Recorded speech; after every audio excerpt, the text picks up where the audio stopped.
You're live. We're live. We're live. We're live for the last live stream of the year.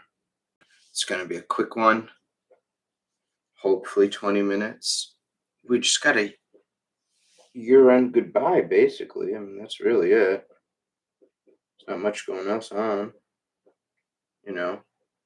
Yeah. We just got a little year-end goodbye. Hello, everyone. End of the year. Final live stream. Just kind of a recap of what happened this year. Like two main questions throughout. But normally, the end of the year, especially December, it's busy times for everyone. You've got, in the United States at least, you've got Thanksgiving at the end of November. You roll into December, you have Christmas, and then you roll right into New Year's. So you just boom, boom, boom, back to back, holiday, holiday, holiday. And that's a busy time. And that's a busy time for people that are spending with their families. There's also some negatives that can have with that, but typically kids are off school. People might have a longer vacation. If you have Christmas Eve off and Christmas Day, and then the Friday, you've got a 3, 4, 5, 6 day little stretch of week there, depending on when Christmas and New Year's fall. So there's a lot that can happen, but let's just hit the end of the year here and kind of go over this quick recap and bada bing, bada boom, get out of here. What a year. Oh, channel has grown, thousands of subscribers. Just, oh my God, the amount of questions, the amount, tens of thousands of comments. You guys have bombarded with questions on these guys, which is fine, which is good. That's the whole point of the channel. So where did we get to? I think this has been overall a positive year for reptiles and people who are in the reptile community, because we've seen a lot less people reaching out to rehome their pets. We've also seen, which by the way isn't always the main all, and especially this next one, but we've seen a lot of slim down on, at least where I'm at, reptile vet visits for sick reptiles, which is really good. Now, that could mean a couple things. That could mean people aren't buying reptiles. That could mean people's reptiles aren't getting sick. Or that could also mean people are just not bringing their reptiles to the vet if the reptiles get sick. So it's a mixed bag. I think it's probably a mixture of all of those, which is fine. And sometimes during this end of year, especially even just as winter is coming, but again, end of the year busyness, busy with your family and whatnot, I think we have less time to spend with reptiles. And so that can become really hard if you have a lot of reptiles and you have ones that need care. So we just need to make sure, number one, during this time of the year, we're not neglecting our pets because something is going on in our life, because they didn't choose to be our pets. We typically chose to get them, whether we bought them or whether we chose to accept them for free. It's still the choice you made. They don't know what the heck's going on. So we just have to keep that in mind, that during these busy times, we don't neglect our scaly friends, nor the scaleless ones. So that's a big thing. And I think we've seen too, as we're moving further from the mess that was the COVID era for reptiles, reptiles had some advantages. People were buying them online for cheap. People were getting them shipped to their homes, so there was no human interaction. Reptiles can't catch COVID from humans. And so we saw a lot of spontaneous ownership, which people weren't ready. And people bought reptiles that weren't ready and most of them were never going to be ready for the reptiles they were buying during that COVID era. And that led to a lot of poor care. And unfortunately, when you start giving poor care and you start going to Reddit and you start going to Facebook and you start posting these pictures of your poor conditioned reptile, which is normally what Facebook and Reddit are filled with, right? You get a lot of people who may be interested joining the reptile hobby, and let's just say they're googling around, they go to Reddit and they're like, let me look up ball pythons, and they go there and they see everyone posting about their sick ball pythons. Now, this is obviously a super small subset. When we say everyone, it could be 15 people, but man, if the top 15 posts are about sick reptiles, you're going to be like, whoa, this is too hard to get for my son, or this is too hard to get for myself or a family pet. And when you think about it, of all the hundreds of thousands of ball python owners, when you have 15 posts about sick ball pythons or sick bearded dragons, that's just what the general populace who doesn't really know or maybe stops doing research there, that's just what they're going to figure are these are a reptile that's susceptible to illness, hard to care for, because they wouldn't be getting sick and having all these problems if they were easy to care for, which, as we know, is not the case. Nonetheless, when we look at these things, that is what the general person, I would say, would believe. And that causes a big problem, because then the reptile hobby gets such a bad rap because of that. And actually, sometimes I even think people that are in charge use that as primary sources of information when making rules or regulations about reptiles. It's unfortunate, but that's what happens. Okay, so during the busy times, that's more likely to happen. Let's just make sure it doesn't happen. Perfect. We saw the ownership, the new ownership increase, but we saw the not ready portion of it decrease. That's really good. That's really good. So if we have overall ownership going up, but we have those spontaneous buyers who are always there, right?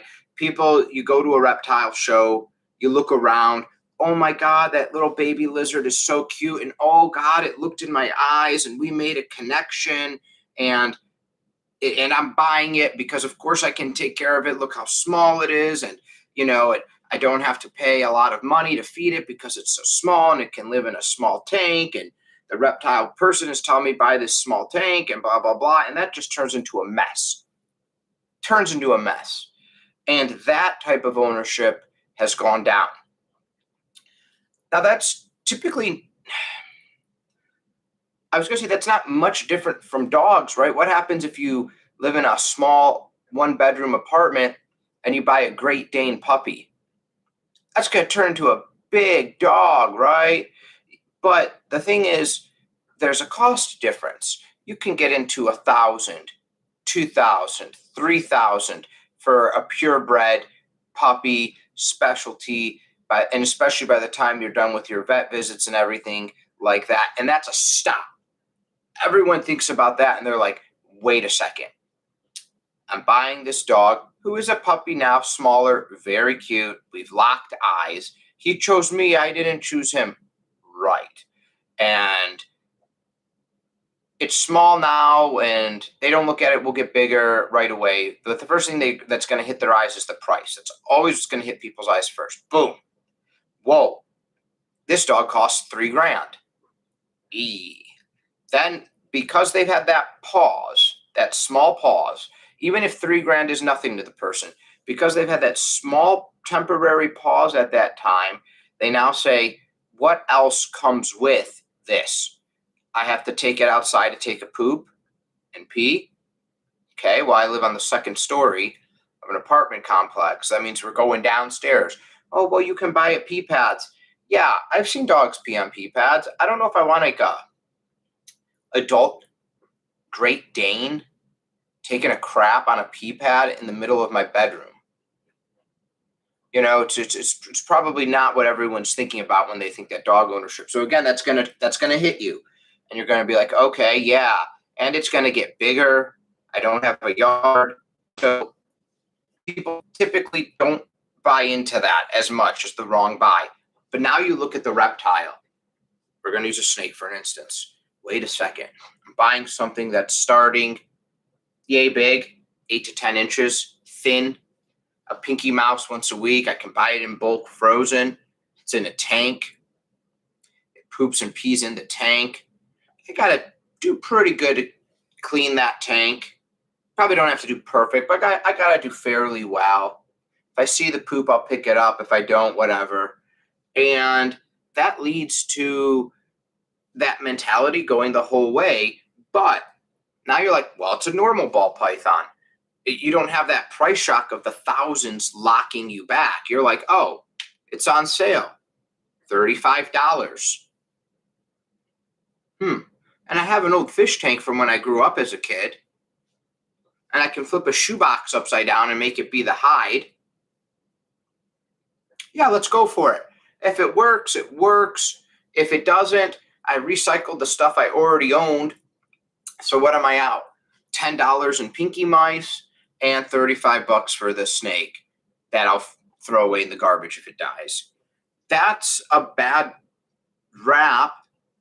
And you're just off to a bad start, right? You're just off to a bad start. And a lot of the times I think that's how it starts. It's so easy to start like that, even though over the lifetime, people are not stopping and saying, wait, potentially 60 plus years of lifespan. If it ends up being a female, big body, big rats that it needs to eat, big poops that it takes, and then the potential for biting and things like that, even though dogs have that too, right? Don't get me wrong. But people weigh that with a dog. People who are looking at a pit bull puppy, a Rottweiler puppy, a Carne Corso, anything that's big, bear hunting dog. You get this big dog and people are saying, well, wait, it is a puppy now, and this thing is going to get large, but then that money hits you first. So this thing's going to get larger. It's going to take big craps. It's going to eat a lot of food. It's going to shed a lot of hair. It's going to walk. It's going to go outside. It's going to come inside. I'm not going to wipe its feet every time. It's bringing those germs inside on my couch, on my bed, on the floor nonetheless. It's still doing that. And then as it gets larger, what if this is an out of control dog? What if this is one of those pit bulls that will just bite someone and kill someone, or a German Shepherd that does that big bite? The ball python, I don't see the ball python easily killing someone, even with a bite. So if you sit down and you think about it, what would you rather be bit by? Just a non-venomous small ball python. Look how small the head is. It's nothing. There's the head. Or big, full-grown, 100-pound plus male pit bull. That pit bull is going to kill you. That pit bull is going to just destroy you. This is not going to kill you. Not even close. So the dog makes people pause and think about the buy. There's still people who buy dogs that shouldn't own dogs, obviously. There's still people who do that.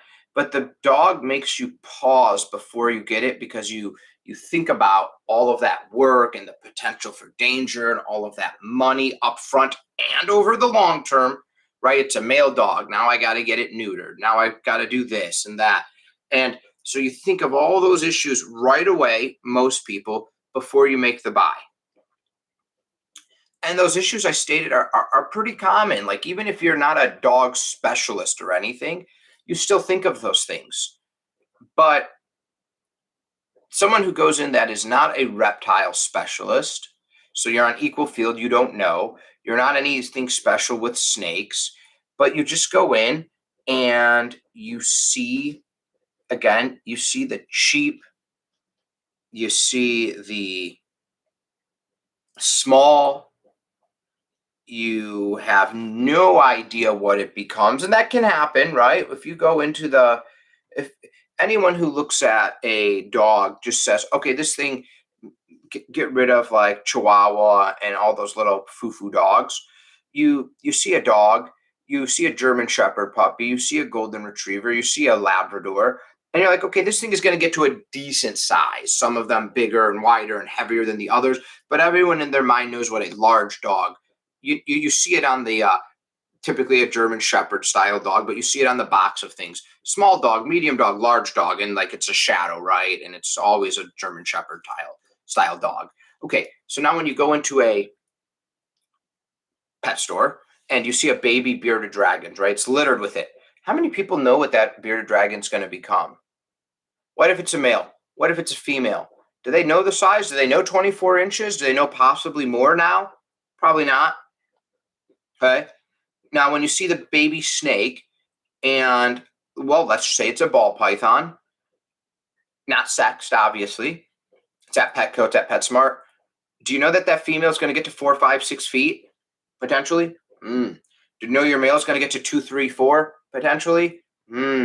So most people don't. They don't have a clue.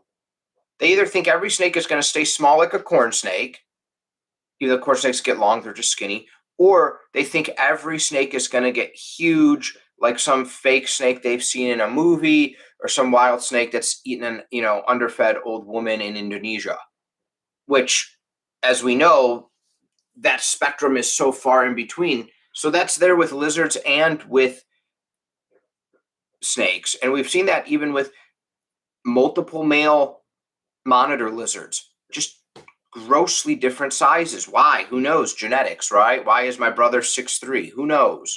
I just made that number up. So, how, who, what, where, when, why? It's just the genetics that they inherited when, their egg was fertilized and their DNA was set, and it was just programmed that that's what they're going to be. So we saw a lot of incorrect buying because people didn't stop and think about that. And we've seen more education go out. I get thousands of messages a year now. Thanks. I was going to buy this, but I wasn't ready yet. I did more research. I waited. I bought everything I needed first. I made sure I was ready. Then I went in and bought it. And now we've been together for 3 years and it's perfect. And I get pictures of baby to where they are now. That's what you want to see. Whereas that 2018, 2019, and especially 2020, all my DMs were help. When it starts with help in multiple exclamation marks, you're off to a bad start. Help. I have this. This is sick. I don't have a vet. What's wrong with this? Look at this picture. Is this normal? Is this healthy? What do I do to correct this? Big problem. So, especially from vets that are non-reptile vets, they don't even want to give advice. No one, advice is so, people view it as so dangerous in this era because no one wants to be liable for anything. So you could give advice and be like, I think that is stuck shed. It's not, and I went to take it off and it killed my lizard and now I'm holding you liable. And it's like, oh boy. Like, before you even answer a question with maybe or perhaps this is or right, you need to get everyone to sign a release of liability. Like, it's a mess, right? So I think people have slowed down and corrected, but it's nice to see that the reptile shows have increased. Mom and pop mom and pop pet stores, but also specifically reptile ones, those have been popping up more. But even ones that existed before that didn't either have a lot of reptiles carry them, even Petco and PetSmart's ownership or supply of reptile purchases are increasing. That's really nice. Morph market is exploding like never before because everyone and their mom wants to be a breeder. And that's just nice for the trade. It's just nice to see.